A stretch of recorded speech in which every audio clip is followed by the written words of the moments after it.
This podcast is brought to you by the Washington State Department of Health. As we continue to listen, learn, and grow, we are amplifying Black voices and perspectives in an effort to start a new COVID-19 vaccine conversation. We're sharing stories intended to help us navigate this unprecedented time together and to co-create solutions in support of the Black community. Hear these stories at weconsiderwa.org. Hey, this is BJ. Thanks for listening to our show's podcast. If you're a fan of all things geeky, you should check out my other podcast, BJ Shea's Geek Nation. We have new episodes every day, and you can check it out at bjgeeknation.com. Your home is going into foreclosure and you feel like a financial wreck. You don't know where to turn for accurate information. I'm bankruptcy attorney Travis Gagne. Let's talk about some legal options. If we work quickly, we can propose a plan to save your home, modify the loan, or in many cases even eliminate your second mortgage. The consultation is free. I've helped hundreds of people just like you make informed decisions about whether to save their home or exit it on a reasonable, organized timeline. The chapter you choose sets the tone for the next chapter of your life. Please contact me today at choosetherightchapter.com. That's choosetherightchapter.com. 99.9 KISW, the Rock of Seattle. Yeah, boy, I mean, do we really want to start the day with this story? Because, I don't think you're going to like my take. Uh-oh. Oh, yeah. Man. A hot take from BJ first thing in the morning? Yeah, I don't know if you're going to like my take. Are we ready for this smoke? As the kids would say. I'm just warning you about what the kids saying. Well, we want to stay on fleek, then. We better... No, okay. Stop that. That's brought it upon ourselves. We did. Yeah, we're, what is it? We're lit, which is the new way of saying you're legit. I don't know. I don't even know if that's you don't even know that one. That's the way the kids are saying legit now. So it sounds like you're drunk. No, you're not. No, I think that just means that you're proclaiming that you're a member of a 90s or a 2000s alt-rock band. Yeah. You say we're lit. Yeah. All right, you guys look it up, Vicky. Look it up. Something lit is something that's cool. Like, that legit. Outfit's lit. It's like cool. Legit could be a couple different things. We're not doing this. Nope, I give up. You're right. Yes, you're right. Yep. There you go. That's a good answer. Thank you very much. That's exactly looked up. I got it. I actually got it from my kid's daughter, who is actually, she's in that generation using it as from your kid's daughter. Yeah, my kid's daughter is like her and her friends are all saying everything is from lit. Wait, your kid's daughter would mean you have a grandchild. You're a grandpa? What'd I say? Oh, my friend's daughter. Yeah, thank you. My friend's daughter. Yeah, you're right. My friend's daughter. That wasn't very lit of you. I believe everything he says. Yeah, here's the thing. Here's the thing. My kid has a. I didn't tell you, my kid's got a daughter. Hey. Anyway, here's the story. All right, here's what I'm like. A 5-year-old boy from Texas was reunited with his lost teddy bear when a Wisconsin airport launched a full-on social media campaign to find the boy who was missing his toy. And here's Harold, the director of public affairs of the airport, and the boy's dad, Dave, talking about it. We had a lost item show up in our lost and found, and it's a teddy bear. We're posting those online to try to reconnect those items with the owner who lost them. Her hands were shaking, and she just showed me the phone, and I looked at it, and at first it didn't really compute. I looked at it, I'm like, wow, that's Ezekiel's teddy bear. The days leading up to this, he's been talking about it every single day. We wake up, and it's like, are we going to Wisconsin today? Aww. Well, whoever is in charge of that, the guy that runs the airport, he clearly is a parent and knows the struggle of a child losing their teddy bear, because he must have been like, this is probably a kid's, and I bet that kid's freaking out, and I feel for the parents. Oh, yeah. Yeah. Oh, what's your problem, Mr. Miserable? Yeah, right? What about this story sounds so terrible? Yeah, well, that's the thing. I understand that everybody, is going to be like, oh, my gosh, what a wonderful thing. And sure, I'm glad that the airport, that's of all the lost things that happen, I wonder if, airports do we have time to go take everything that's lost and throw it on the internet so people can get connected with their Bose headphones that they may have lost a few times? So this is why you're so bitter, is because a grown man, forgot your headphones as opposed to a child who forgot or lost their teddy bear. And when you're absolutely right. I'm with you. Screw this place. I want to see it all burn. When do you teach a child about loss? At some point, you have to teach a child about you will lose stuff in your life. And, that's the perfect time is when the kids lose their favorite balloon, the teddy bear, whatever. I mean, it really is a favorite balloon. Well, ever see that? This is my favorite red balloon. I'm going to keep it forever. Yeah. And it goes away. You ever see a kid when they get a balloon and all of a sudden they let go? It's a beating for them. They're But like, give it a few hours, they'll forget. Well, for a balloon, sure, but Not if a it's teddy a bear. favorite toy, I mean, Lily is still mad at me for losing her blankie that somehow got mixed in with our hotel sheets, and she still makes me call the company asking if I could find her. For real? Yeah. She's like, I'm going to get it back one day, Dad. I know. And I'm well, like, that's fine. That's a good attitude. Go, you know what, honey, I like that attitude, but I'm not calling the hotel ever, because I'm an adult, I'm your father, and you know what, this is way too far. You're going to have to deal with, you're going to lose some things sometimes. That Yeah, isn't it also a nice lesson that there's people out there that are looking to help out others? I mean, isn't that like a nice lesson that, this airport took 2 seconds out of their day to post a tweet? I mean, it's not like as if they needed to have like a 3-hour meeting to figure out how to construct this tweet, BJ. Yeah, Probably took like 5 seconds, Said take a my piece. picture, send it off, and then you know they my found position, sir. You know my position. What if I they said found my your piece. headphones? Would you feel better about things? Oh, well, listen, the bottom line is, you know what? Guess what? I got over it. I learned a lesson, and I Clearly really you learned how to be. haven't. yeah, you totally You got haven't. over it. You Yeah. sound so at peace with it. I did You're get all over it. bitter still. Also, what if little Sari lost her stripper pole on an airplane? Yeah. I guarantee you would be checking every 5 minutes. He probably has a backup poll just in I case would- that happens. Hey. Excuse me? This is the dad who bought his daughter that old phone that costs about as much as a real phone when she flushed it down the toilet. Like, you had to go to Yes. eBay Yeah, to my find house. it. So Yes. So where's that lesson about loss there?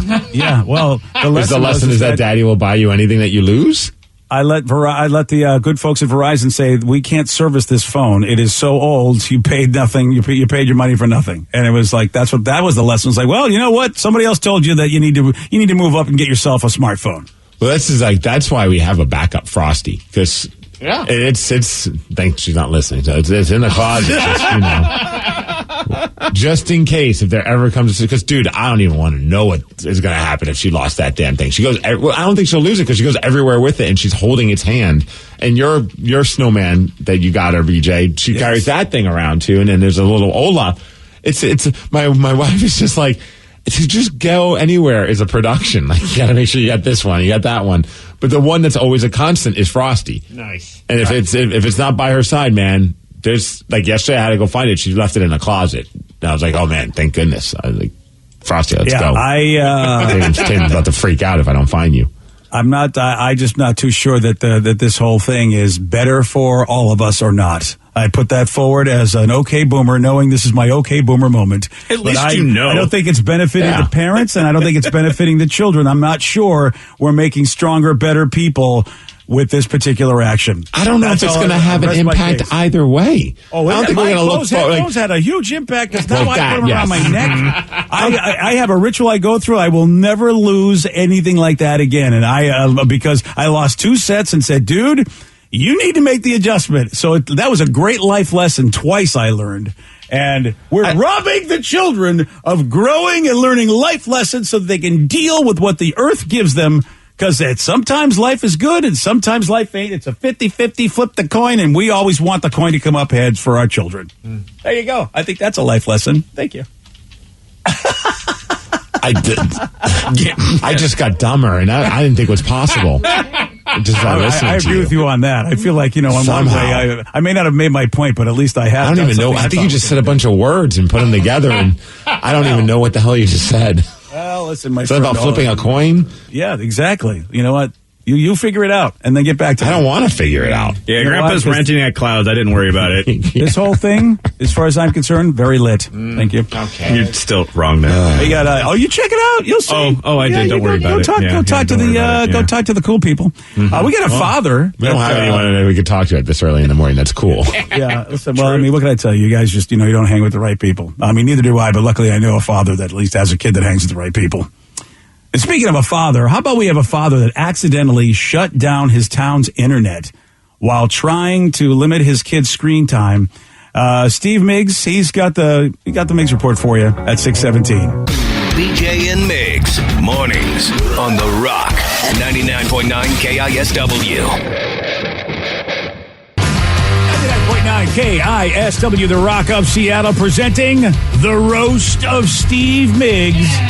Yay. Live on stage, baby. You guys are the best. The Unroastable.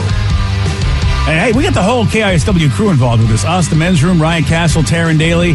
Plus, we'll have special guest roasters because, again, Steve's Unroastable, so we have to try our best. Yeah, Craig Gass said that he's flying in for this. That was so sweet of my good friend Craig Gass. Oh, yeah. I mean, you're Unroastable, so we have to get the big guns out. I mean, hopefully Craig won't fail.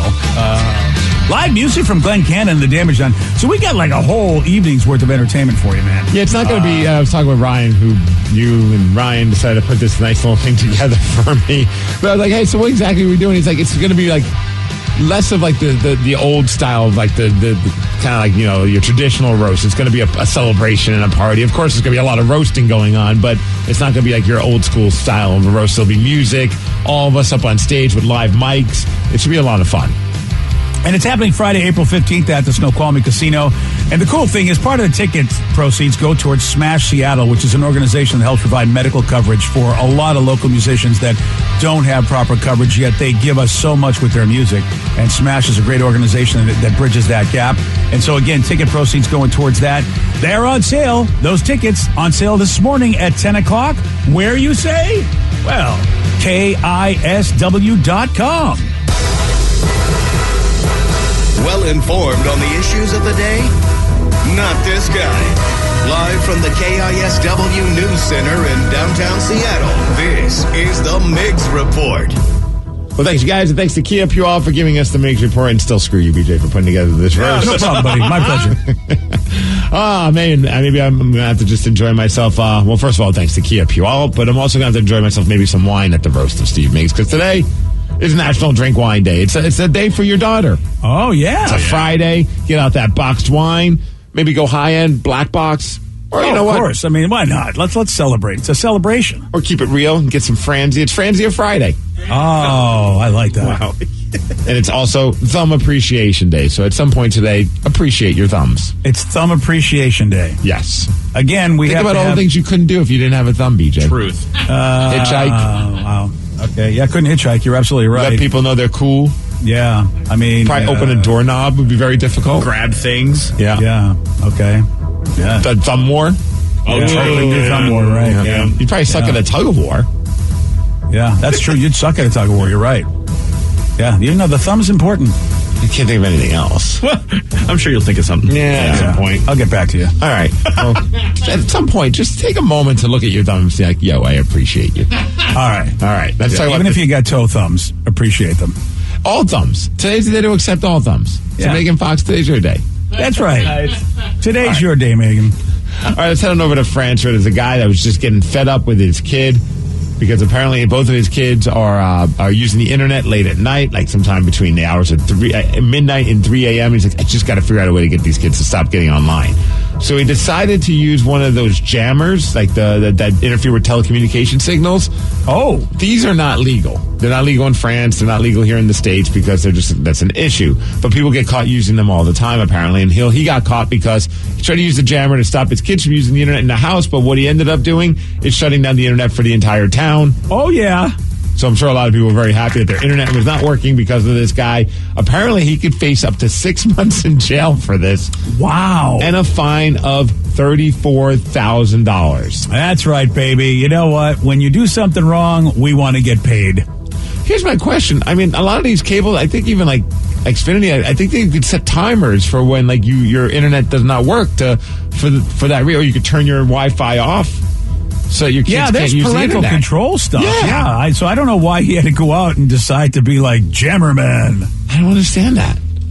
Maybe he just thought it would be easier that way. Well, sometimes have you known those dudes in life that just go, you know what, I can DIY my way to this. Yes. I don't need to actually, which is why they have to have, there are underground cables. You have to see those commercials every once in a while because you got that person in the neighborhood that goes, I'm just going to dig a hole. I'm sure there's nothing wrong with me digging a hole. And Next thing you know, your own neighborhood has no power. Exactly. It's like, okay, buddy, that's why they make those signs because you think you can do anything. Oh, that's nice. The texter just said, I'm going to appreciate my thumbs later on this morning. They will buy tickets to the roast of Steve Migs at 10 a.m. That's right. Nice.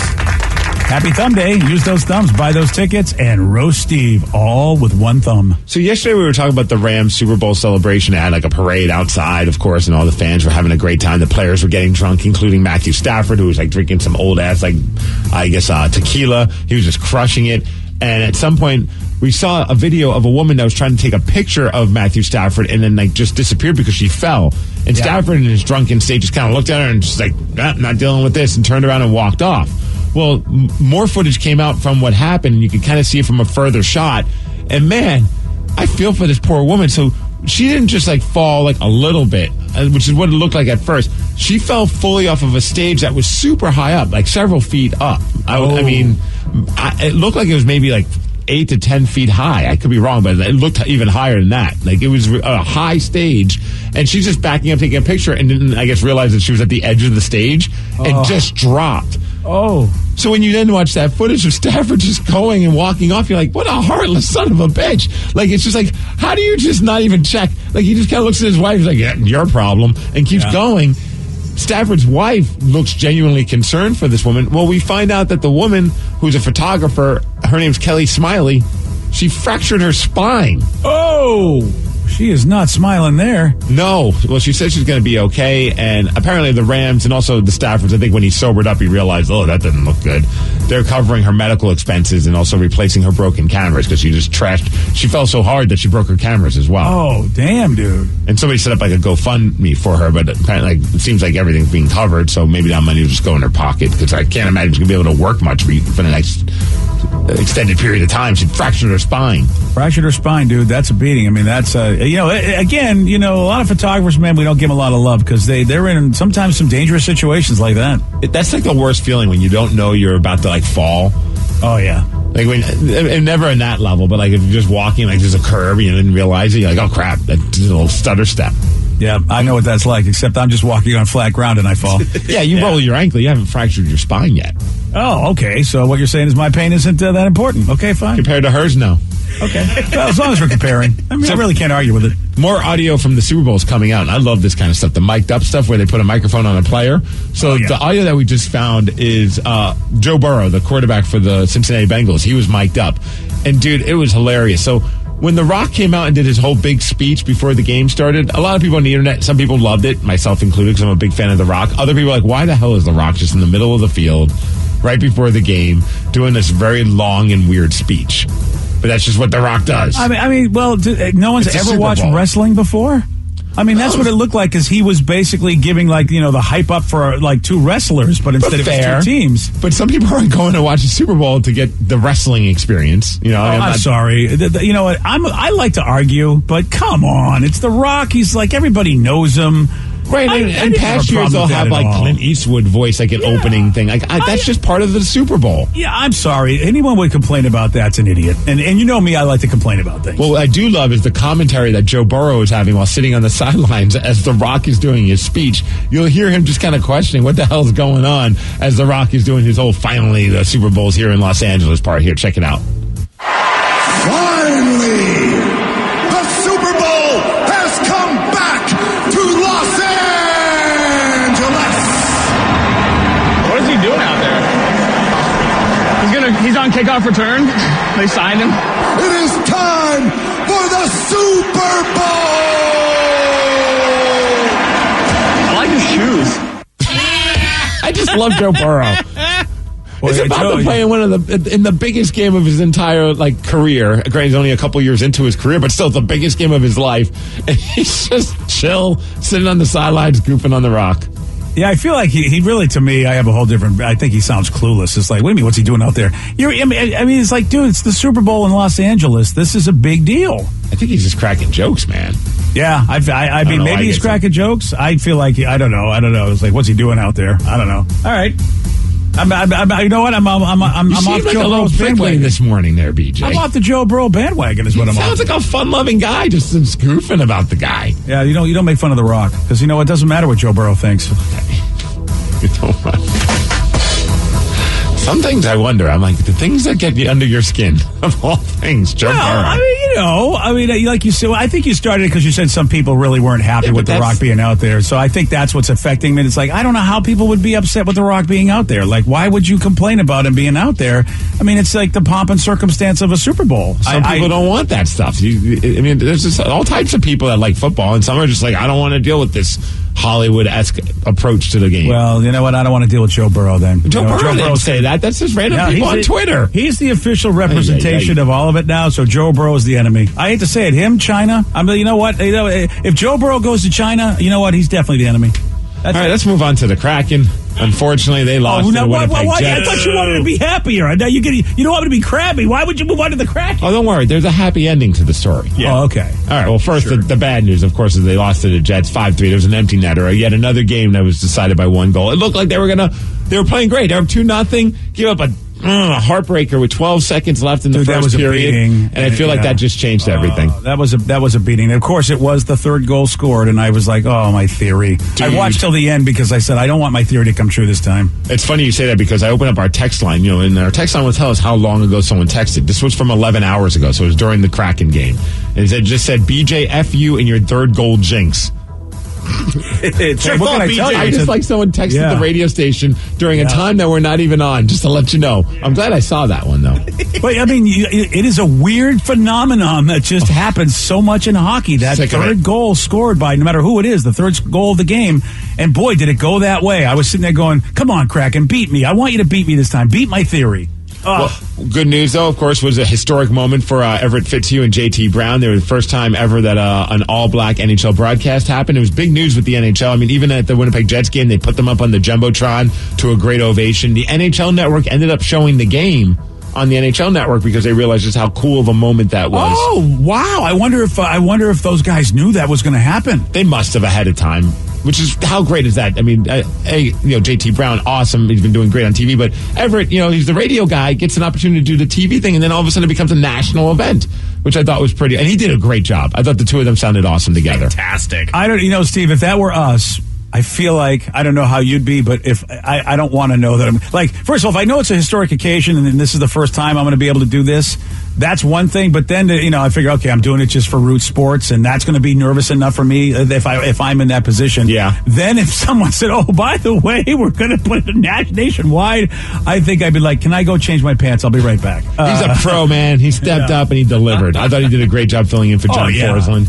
I also thought the opening, I don't know if you saw the game, but before the game even started, JT Brown had a great little speech just about how important it was to show representation for his kids. I thought it was a really powerful moment, and his wife even put up a great tweet showing the pictures of his kids holding a sign saying, my daddy's making history, and his other kid held a sign and said, the first but not the last. And I thought that was really cool. Yeah, and there was a ripple effect because I don't know if you saw on Ian Furness's Twitter page, but I guess Ian got to fill in on the radio side, and he had a cool moment where the Winnipeg Jets announcer, who I guess is a legendary announcer, and that Ian somehow had a relationship with way back in the day, and so Ian was like, this is really awesome that I'm doing the game in the same area with this great announcer that helped me way back in the day or whatever, and that guy went and retweeted that. So everybody got some really cool moments last night. And John Forsland was doing a national broadcast, so that was also awesome.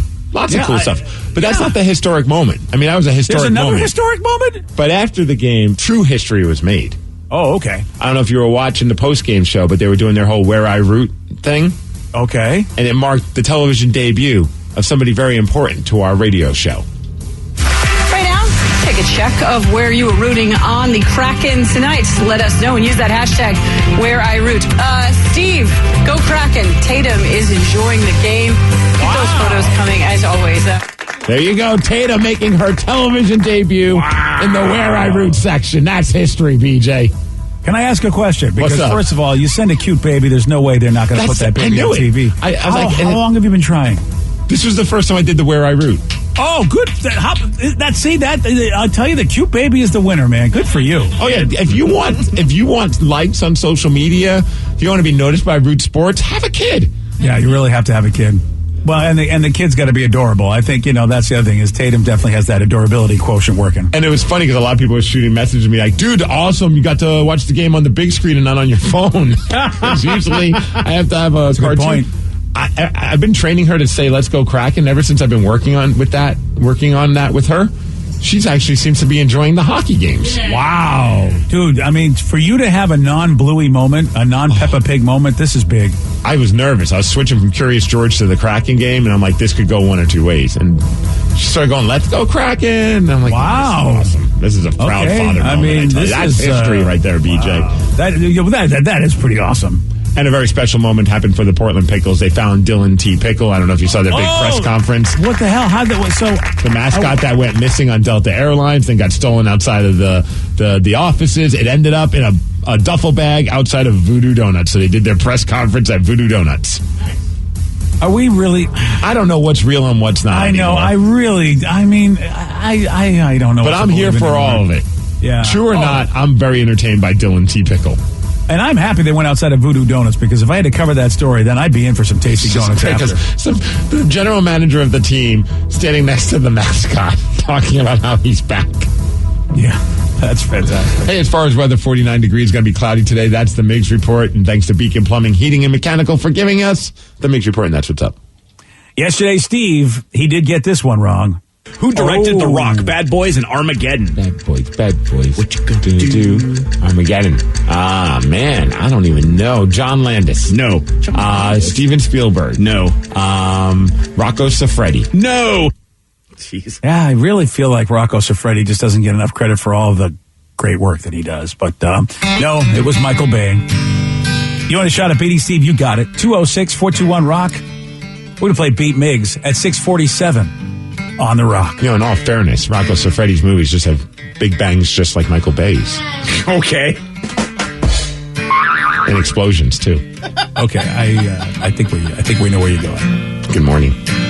Today's podcast was brought to you by Travis Gagne, bankruptcy attorney. He's here right now and has agreed to answer more of your questions about bankruptcy. How do I know if bankruptcy is going to provide me with relief? What are the steps for my situation? There's so much information out there about bankruptcy with the internet and what people have heard from friends and other people that they've talked to about their financial issues or bankruptcy. There's also a lot of bad information out there or urban legends about bankruptcy. In order to determine whether bankruptcy makes sense for you, you need to talk to an attorney that's experienced in bankruptcy. So in order to determine whether bankruptcy makes sense for you, you should talk to an experienced bankruptcy attorney. And my job is not to convince you to file bankruptcy. My job is to help you to make that decision and have all the facts so that you can make an informed decision about whether bankruptcy makes sense for you, what benefits it's going to have for you, and what the downside of filing bankruptcy is. Thanks, Travis. If you have more questions about bankruptcy, you can reach out to Travis anytime at choosetherightchapter.com.